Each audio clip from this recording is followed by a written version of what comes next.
welcome back to MTN Live in the Mountains. So here on the couch with us right now, we have Ken Youngquist, and he is with Survival Tech. Ken, thank you so much for coming in and speaking with us. So tell us a little bit about what is Survival Tech. Obviously, you know what it takes to survive in any type of situation that comes across. Is this true? Well, basically, you learn skills that you can use in different environments. So whether it's a hot environment, cold, whatever, there are certain things you know to do, the priorities of survival. That's wonderful. So how did you get started with this, and maybe why did you want to get started with maybe teaching people on how to survive or how to use different situations or different things to make things to help your situation? Well, it goes back to being a kid, enjoying like Indian lore. Had a grandfather who shared his experiences in Minnesota. I grew up in the city, but I always had that desire. So around Y2K, when everyone was freaking out, I was also homeschooling, so I was studying material for my sons for like science night. I ran across a website that showed how to make fire with bow and spindle. And so I tried it, and with a little coaching, I got my first coal, and then I had like this paradigm shift. And so, you know, fire is used for signaling, cooking, staying warm. Is one of the key elements of survival. But then I went down the road of bushcraft, and I was interested in primitive living skills. But since then, I've broadened my horizons, so I do both primitive, but I also have MacGyverisms. So I can make fire by rubbing sticks, but I can light candles in a microwave. So part of my whole thing is, what can you do with what you have in an emergency situation? And so improvising is a big part of what I do. So maybe give us an idea of an emergency situation or stuff we can maybe use around the house to help us, or items that we never thought that we could use to help us survive. Well, natural disasters is something that really affects us. You know, what do you do when you don't have power? So you don't have heat, you don't have light. And so, again, that's kind of where fire is a big part of that, because you keep warm. In my passion for firecraft, I've learned to make fire over 100 ways without matches. So one way or another, I'm going to stay warm, and I'm going to cook. So in the household, there's, of course, a lot of things in that, but I would always have on hand, and a lot of folks around this community in the mountains are used to power outages for short term.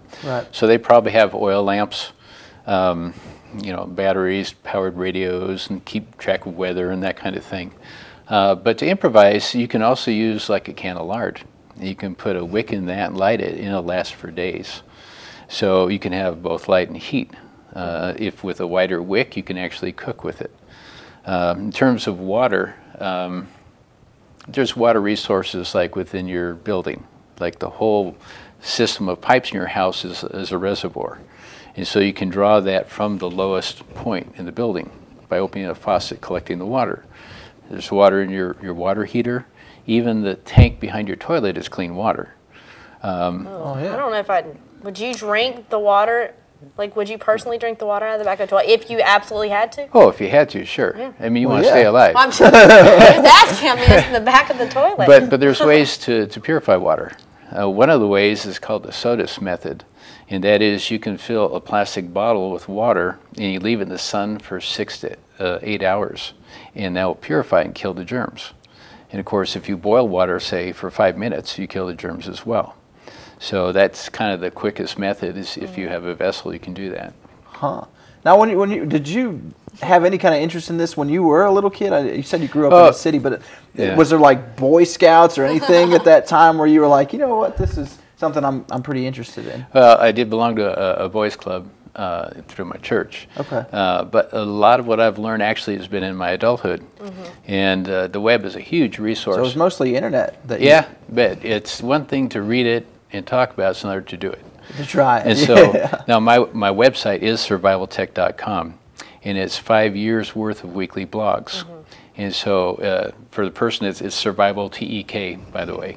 And there's lots of stuff. There's emergency shelters, there's firecraft, water, hunting, just a lot of categories that give some how-tos. And so I'll speak about my experiences in pursuing, you know, does this really work? And if it does, is there, you know, a better way to do it? Or what did I find out in the process? So when you read my stuff, it's based on my own experience. And I guess that's kind of the root of it, is I enjoy sharing my experiences. I have a question about that too, because obviously if you're learning this stuff, like you said, mostly through internet and stuff like that, and you do want to go out and try it, but you don't always just want to go out and try it in your backyard. Do you ever think like, hey, I want to kind of put myself I was just thinking that too. in a tough situation and see what I really know and really test yourself? Have you gone somewhere, traveled somewhere, and said, all right, let's try it. I'm only bringing a certain amount of items. Just like walked out into just miles into the woods and. Well, I've spent some times in the woods. You know, I've hung out in hammocks and stuff like that. I haven't, shall we say, tested myself, but I know I've got a skill set that allows me to. You know, if I watch the TV shows and watch the various guys, they're always demonstrating techniques.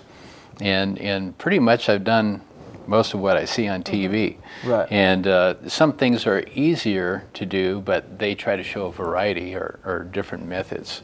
So I did bring something that's a little interesting where the two paths cross.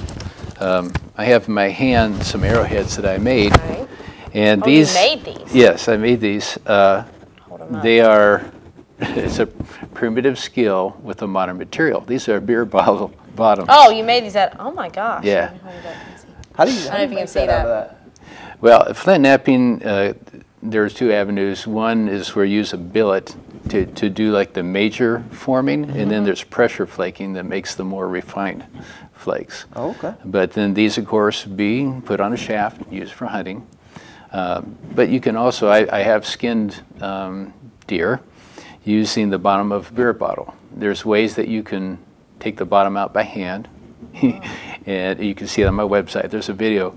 When you pop the bottom out, it's got a sharp edge. And so, and I have a blog on how you can actually use that to start taking the hide off and access the meat and so forth. Wow. That's really interesting. So do you also have classes as well? I do. I offer classes. Right now, they'll be on a monthly basis, but they're always by appointment. On my website, I have a classes page. I have 5 classes I've developed. They're like 2-hour classes. I have survival basics. There's bivouac basics. That's like a 3-day bag. You know, what do you put in, how to use it. Primitive and emergency cooking, firecraft, and grid down survival. So what do you do without utilities?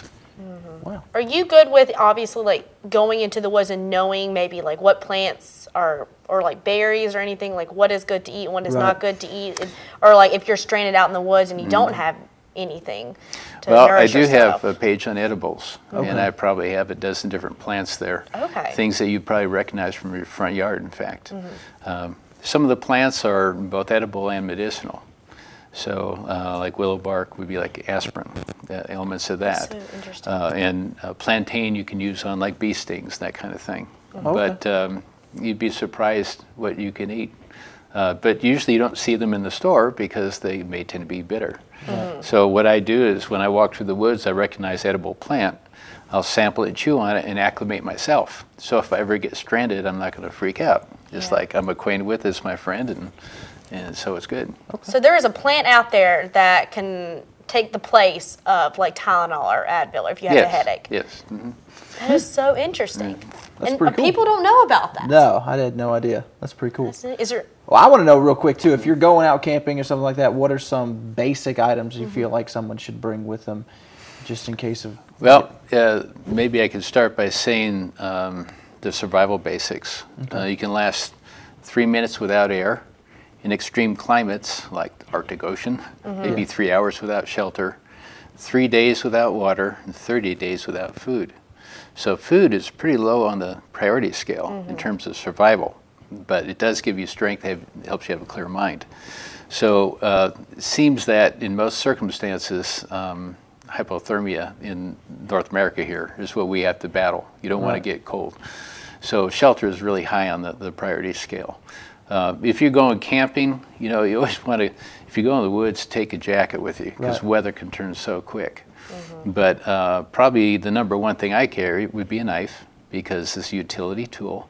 And I also have a ferrocerium rod or ferro rod which makes sparks so I can make fire. It's good to have a container that you can boil water in. I have a Sierra cup that I carry. And so I can make a fire, boil the water, make it safe, and I can build a shelter. There you go. So That's pretty. Is there any other tips or any other thing that you would like to tell everyone that maybe someone doesn't know? Maybe something that's really unusual, a type of survival tip, or something that you could use? Well, I have what I call everyday carry. On me, it's a little kit that carries a little pocket knife. I have a ferrocerin rod for striking for a fire. I have a P38, which opens cans. A lot of military folks be familiar with that. I have a whistle because I can't yell all day, but I can blow a whistle all day. And I have a paracord in a cobra stitch, like a little fob. There's 3 feet of cord in that. So by having something like that on you, you could really get out of some jams if you ever get stranded. That's really interesting. Yeah, I have a little flashlight on there too. So when flashlights it's dark, are very important. Yeah, it's just a little nano light. That's awesome. Was there anything else that you would like to say about survival tech? I just like to say, invite people to come visit my website. It's got some really good material, a lot of tabs. I have a contact page and I have a classes page. And so I'd invite anyone to contact me if they have any further interest in what I do. Awesome.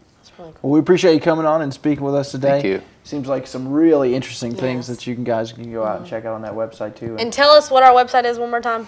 Survival Tech. You spell survival with a TEK.com.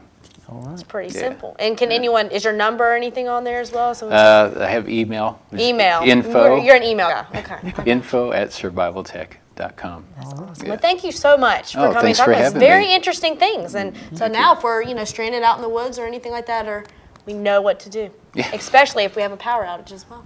Thank you so much, Ken. Thank you. Thanks. Back in with more MTN Channel 18.